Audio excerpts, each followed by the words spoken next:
Have you ever wondered why we don't have a lot of basements, hardly any at all, here in North Texas? Well, if you've been wondering that and you've been on the YouTube channel, Live North of Dallas, Texas, you probably came across a YouTube video that we put out several months back explaining why we just don't have a lot of basements here in North Texas. And that video has gotten an incredible amount of interest, almost 200,000 views on this video. And it's just been crazy. Almost 500 comments. People have a lot of different questions. So don't go anywhere, because today we have an incredibly special guest. His name is Jason Conklin. He is a professional engineer, and in his professional career, all he does is deal with foundations. Hey, Jason, how are you doing? Hey, doing well. Thank you, Phil, for having me. Oh, no, thank you for coming on board here. There were so many questions that were asked. I really thought that we need to bring a professional in, because I have, I think my explanation, I've always liked my explanation. It's fun to explain, but it's kind of a layman's version. So we're going to go through and we're going to talk about or answer, get your feedback on some of the most common questions that we found about why we don't have basements here in Texas from people all over the country. And by the way, if this is your first time on the channel, right down below, don't forget to subscribe and ring the bell so you always get the latest and greatest on the homes and communities north of Dallas, Texas, in towns like Plano, Frisco, McKinney, Allen, Prosper, Salina, and more. So let's jump into it. Jason, how long have you been in the engineering business and looking at foundations? So I have been doing this for 15 years now. This is my 15th year. Yeah, I've been working for the same engineering firm, Lighthouse Engineering. And I started basically a couple years out of college, and then jumped right into doing this. And okay. Yeah, it's really evolved into looking at more than just foundations.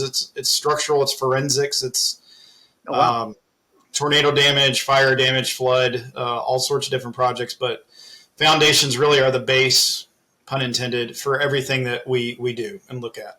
Yeah, no pun intended. I get it. Okay. Well, of course, you work at Lighthouse Engineering, and we're going to talk about where people can find that here at the end of our video. But the first thing I want to talk about is, we talked about there's some unique soil here in Texas, and it's a lot of clay in the soil. So from an engineer's perspective, I threw up a map here of what we call expansive soil. This it's been called the hottest soil in the nation. Talk to us about this picture, and why is this so special? I mean, there's clay everywhere, I would imagine. So why here is it special? Yeah, there's expansive clay soil found in most parts of the world, but it's the uniqueness of the amount of change in temperature and moisture that we have that affects the type of clay soil that we have. Our clay soil basically sucks the moisture into it and absorbs it, and then expands, which is what the expansiveness means. And if you look at the map there, we live primarily where all of the hot spots where the population zones are. The triangle, so to speak, of Texas is from Dallas all the way down through San Antonio and then to Houston, and really points west. As we start to dry out and we get a little more arid west, there's still clay. It's just there's not that much expansive clay because the moisture levels are just not as present. So we get dumped on by rain in large amounts, and then we go large time frames without any kind of moisture, and then we reverse it completely. So right now, for example, lakes are all the way full, lakes are all the way up, soil is nice and puffed up. Probably in 3 to 4 months, everything will be the exact opposite. You'll walk out to go get your mail out of your mailbox and darn near trip over a gap between the concrete and the soil. And that's that shrink swell cycle of the soil we have. I described it as going anywhere. A ball of clay can go from softball or smaller out to beach ball, and I said that's kind of extreme, but people questioned that and said, really, your clay does that much? How much? What's expansive? What does that mean? Can you characterize it somehow? Yeah, a good example for expansive soil is if I took a 1 cubic foot of soil. So, essentially something like this. 1 cubic foot of our soil and put it in a microwave and dried it out, or put it in an oven and dried it out completely, it could potentially end up about a third of the size of that original starting point.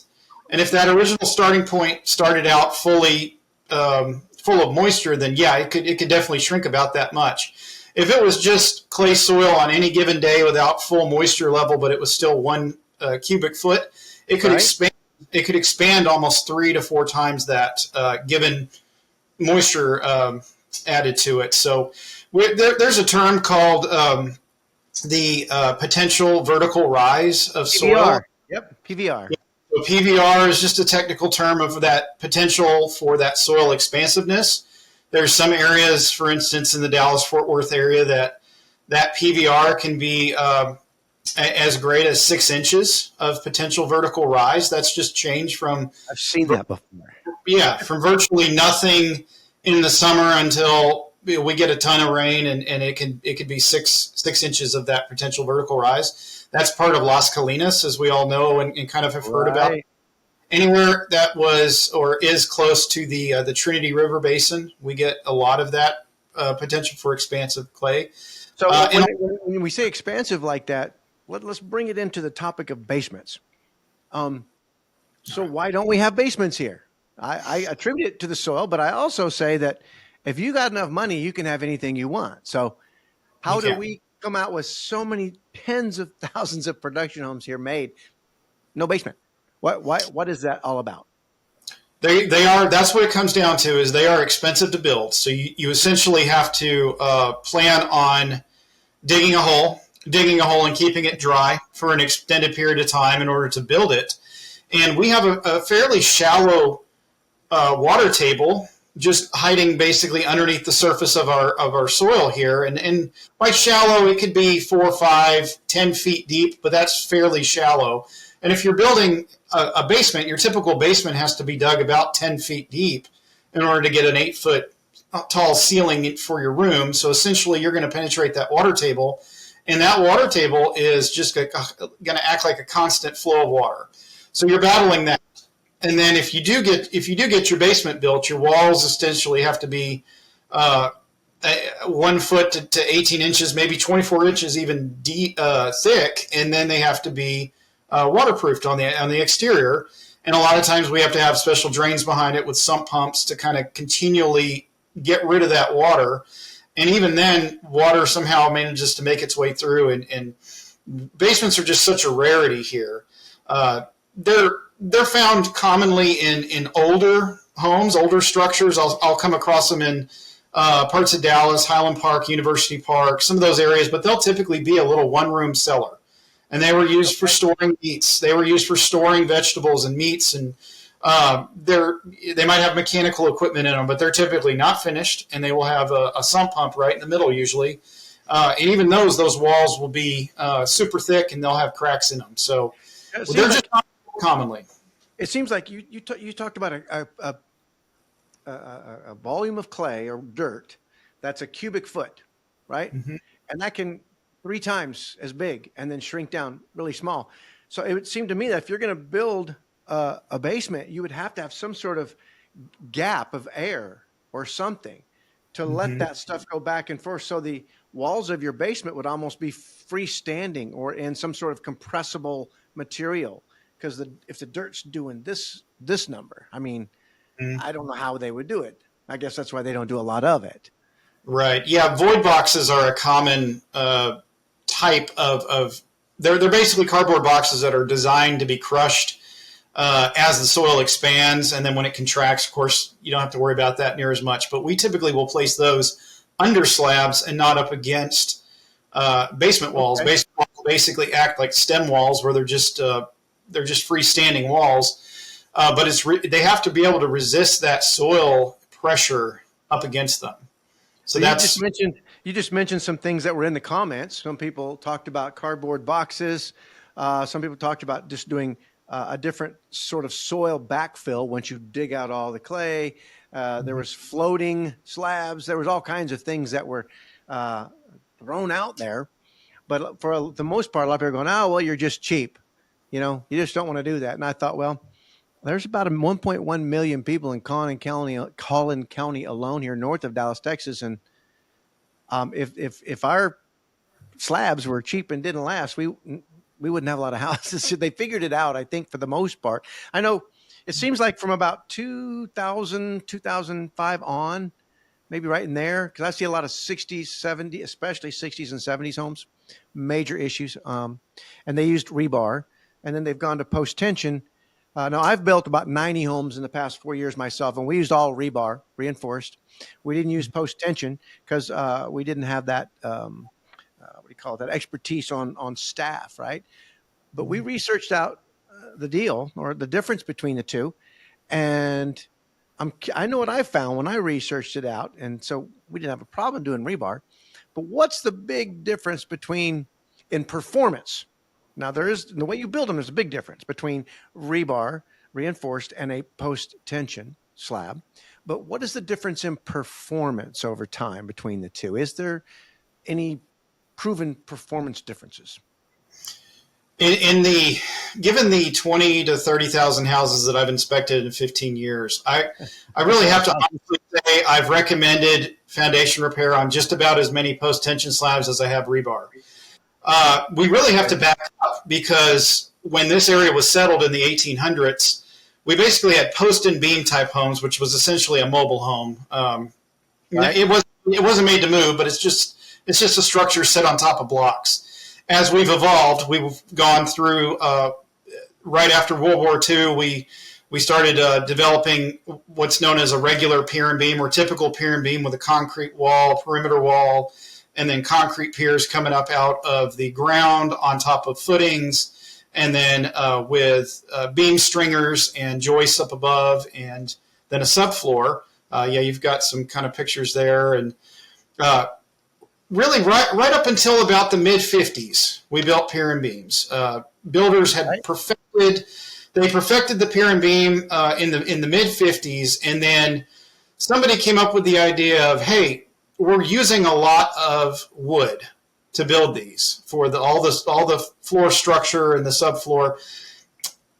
There's got to be a better way to do this. And somewhere around the 50s, really the pretty well-known builders, Fox and Jacob, came up with the idea of trying a newfangled thing called a slab on grade foundation. And really, when they switched to that, they were having a hard time selling them initially because people were so used to hearing the hollowness, the hollow sound of walking on top of a pier and beam. And so they started building these what are called screeded slabs, which they're minimally reinforced concrete slabs with a wood deck basically built on top so that it sounds like a pier and beam. Oh, that's interesting. People still got that feel. There's not that many areas of town that have them. There's some in Richardson. Most of the largest pocket is just south of 635 off of Forest and Cromwell area. It's very well known, Rosser area. That's where Fox and Jacob really started building them. And then pretty much right around the early 60s, everything switched to rebar slab on grade. You'll still get pockets of neighborhoods in the 60s that are, some are pier and beam, some are slab. The 70s, you primarily see slab foundations that are built with rebar.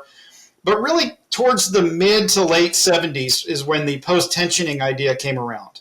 And the main benefit for builders with post-tensioning is there's a lot less labor required to form the rebar cages, and with post-tension cables, they're pre-built, they're pre-made, they're delivered on site. You unfold them, you set them, and you can pour your concrete. So pretty much everything we build nowadays, new construction-wise, is post-tension. We do a lot of additions and a lot of brand new builds still with rebar design. We typically try to build with piers, a piered slab from the get-go, so that underneath there are drilled piers. But right, as far as foundation repair, as far as foundation movement, the main benefit with a post-tension slab is it's a little more flexible. And by flexible, meaning it can still move, it still will move. You're still going to get foundation distress, but your foundation is basically not going to break in two. Okay. So in terms of performance, would you say they're about between rebar and post tension? They're, How would you characterize that? they're fairly equivalent, and it really just comes Okay. down. It comes down to the elements around your slab and the environmental site conditions that can affect it. Your Right. slab is directly in contact with the soil underneath that is constantly battling between temperature, so hot, cold, and then between moisture levels, so wet and dry. And then on top of that, you throw in trees. We all love trees. I'm not a person that ever says cut a tree down. But Right. then we put gutters on a house or take gutters off when we re-roof, or we have a neighbor next door who decided they want to shoot all their water to us, and we have a lot of neighborhoods that have cut and fill lots, so one neighbor's higher, one neighbor's lower typically. Okay. So there's a lot of things that can affect it. Pools, we love pools in North Texas. It gets hot. Pools can leak. That can affect things, and of course, people add on to their houses, so that can always change things. But Right. typically the number one thing that can affect an older home, and when I say older, I mean we're pretty much before the year 2000 is what I consider a slightly older home. Right. The biggest thing that does affect our foundations is the moisture level change, the extreme weather changes, and the growth of vegetation or trees, essentially. So as trees age, as trees get older, they get stressed by the changes in temperature and moisture, and they're going to grow. And as they grow, they're going to be searching for more and more and more moisture, more Yeah. consistent. Big trees can suck up 20, 25 gallons of water a day, Mm-hmm. which stuns me. I'm like, where do they get all that water when it's so dry sometimes? Right. And they'll just pick up a slab and move it too as it grows underneath it because they're just so big. So that's why I say keep the trees out from away from your slab and water your slab or water your what are the dirt around your foundation. I tell people never just shove a hose down between the dirt and your foundation. That would be Right. bad. Just water on top around. Would that be a fair statement? Yeah, and trying to keep the moisture level even. So having gutters around your house is a fairly Gutters. inexpensive, fairly easy way Right. to pull the water away from your house, and then evenly moisturizing the soil around your house, and that would be your soaker hoses or your watering system around your house. Newer city developments in McKinney, Frisco, even Allen, they're requiring new builds to have an actual in-ground controlled foundation watering system that's connected to the sprinkler control box, and that Okay. can both be positive and negative. It can positively affect your foundation. It can also negatively affect it. It can be an overwatering system. Right. I'm measuring a lot of new builds, new construction homes that uh, the foundation is perfectly level except for right around the edges. And it's just that from day one they were handed the keys to their home, and the sprinkler guy set the watering system for 5 minutes a day every day, 365 days a year, and nobody ever thought the wiser until they go and get it measured, and it looks like they have a foundation problem. But Right. the outer edge, the soil is being overactivated. No, Um, I've always been told that if you take the edge of your foundation, right, the square, mhm, um, from the edge of the foundation going in towards the house, there's about a 3 to 6 foot like zone that the mhm, drying or the over moisturizing of the soil can really affect. It's that's right. just so. I mean, I've seen where water sat against the back of a house and the whole slab was pitched about 6 inches into the up on the back, and so the front got kind of bulldozed into the ground, but the slab didn't break. Right. But man, the Yep. house was kind of funny, and all they could do is let it dry out until that thing sat back down. And what Um, you're referring to is known as the area of influence. The area of influence that's what it's around a called. foundation can be upwards of 10 feet. Typically, yeah, that 5 to 7 foot area is the most commonly affected by moisture, by changes in the exterior, by vegetation and trees. And what you're referring to almost sounded like a little bit of a created tilted slab. I'm seeing a lot of tilted slab conditions where one area is higher, the other area is lower, but overall it's fairly even. I kind of refer to it as a level house on an unlevel plane. So it's it can be high to low, it can be kind of. Well, this person let the water, his neighbor change drainage patterns, and it Mhm. created a lake in his backyard, and he just let it stay against the house for about 3 months, Yeah. and it was so bad. So bad. No, I've had some other people comment. They're going, we live up in Michigan, Minnesota. I live in New York State, and you guys don't have basements because of permafrost. And then other people say, well, we have permafrost up here and we have basements. And I'm thinking, I don't think frost has anything to do with it here in Texas. What do you say? Yeah, no, we don't. We don't have. We really barely have even a frost line. For instance, the city of Dallas just adopted the 2021 International Residential Building Code, but they dictate that the frost line depth in the city of Dallas is 6 inches. Most of our sprinkler lines are less than 6 inches. So it really doesn't affect the foundation. Our foundations are typically, if you've got a slab foundation, your grade beams or your footings depths are a minimum of 18 inches. Better builders will build them a little bit deeper to resist some of that movement, but that's when you get the stiffer slab as well. But Right. yeah, we don't have enough frost. It doesn't stay cold enough, and it doesn't really affect the soil as much. Now, I've seen a lot of builders. This is very common here. They call these green is not as common as black plastic. This is plastic, of course. Mm-hmm. And they put rebar down in the what would you call these? The footings. I The call them the grade bare beams. grade The beams, gray. foot, yeah, they're interchangeable. Mm-hmm. And then laying across. So what they did is they'll condition the soil in chunks like this in squares, and then encase it in plastic to kind of isolate that moisture, and Mm-hmm. can mitigate any movement. Right. And then here you have that is a post tension cable. It's a big steel cable inside of plastic. You can see right here. Here's the here's the plastic sleeve, and it Mm-hmm. goes through the form board. And so I've always been told, look, they'll won't put the tension on these cables. I guess they pull them right about 50 to 60,000 pounds of pressure on each cable. Yes, that's hence the term post tension. So they tension it post concrete curing after Right. being poured. That's what amazes me because I've been is explained to me that concrete's still flexible. Like 5 to 6, Right. 7 days later, I said, "It's what? Yeah, it's flexible," and so it actually flexes that thing up. Which obviously anything that's flexed has more strength to it. Right. Um, And when we lay those cables are laid in. If you go back to the other page, those cables are laid in loose. They're not laid in real tight. They're laid in loose. Each one of those is referred to as a tendon. So just like you have inside your body, these are tendons.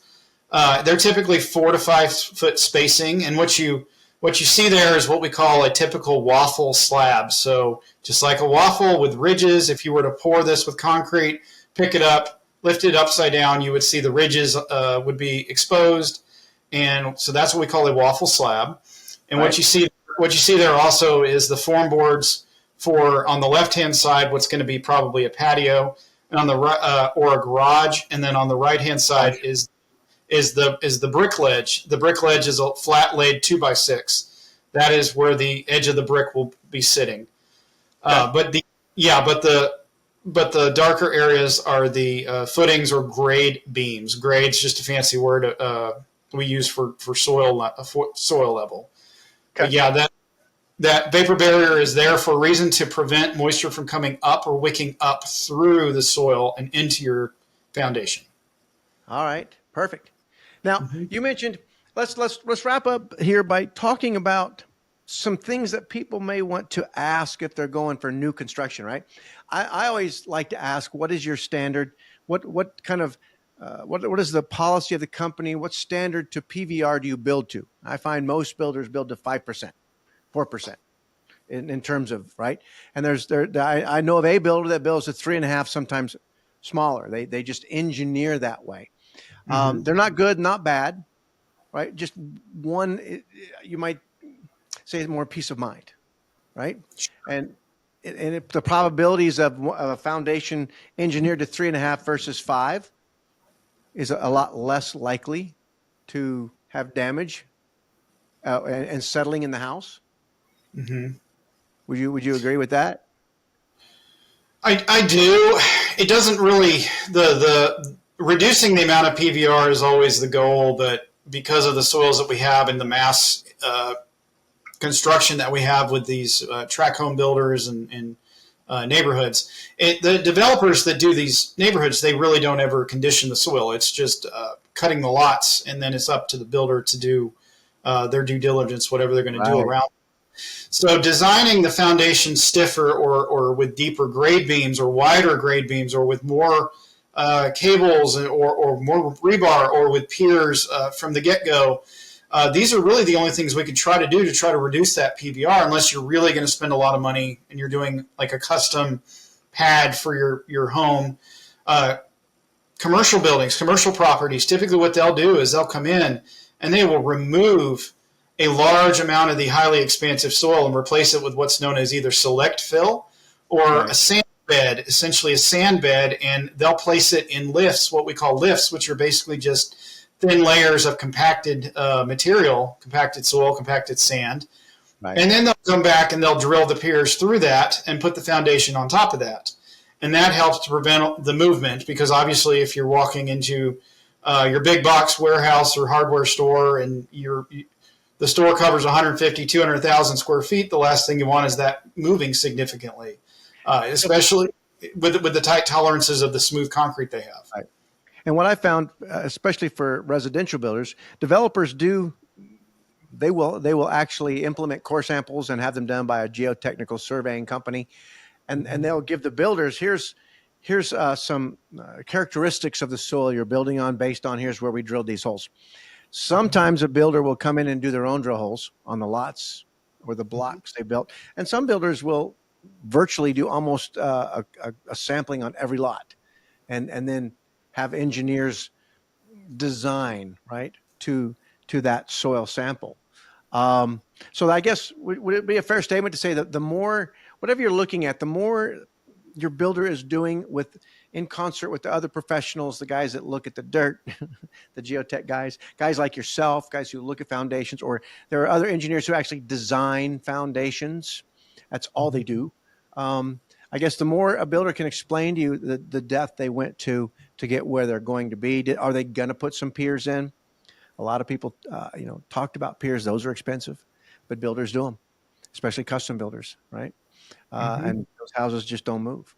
But in general, our houses here, if you're going to come here and buy a house, it's like new construction.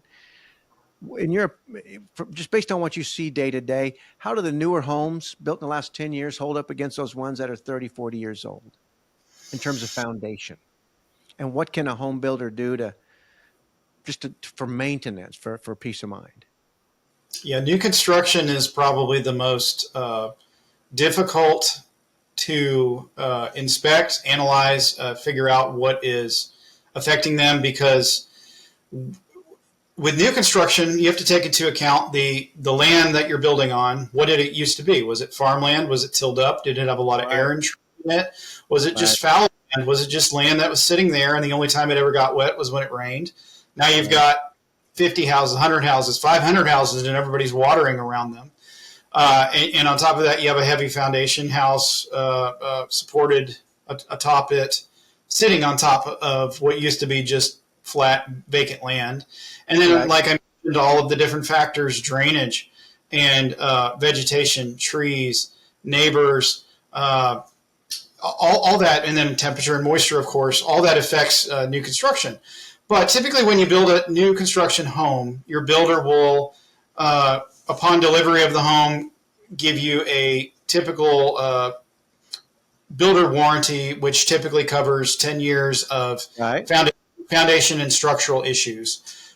In that time frame, the warranty you can place a claim for the warranty to be for the house to be looked at, for it to be inspected, for an engineer like myself to come out and analyze and see if it meets the criteria within that warranty for repair or for remediation. Right. Older homes, they don't have that. After 10 years, that warranty is gone. And typically an older home, if you're coming in and buying a house that's 40 or 50 years old, my house right here is 51 years old this year. It's had 3 rounds of foundation repair that we know of. and that doesn't mean it might not need a fourth someday. Right. It's Right. it's typically not something about the house that's changing. It's typically not something about the lot that's changing. It's the factors around us. And as older homes age, things like cast iron plumbing developing leaks, that those become factors that affect Oh the yeah. foundation oil beneath them. Right.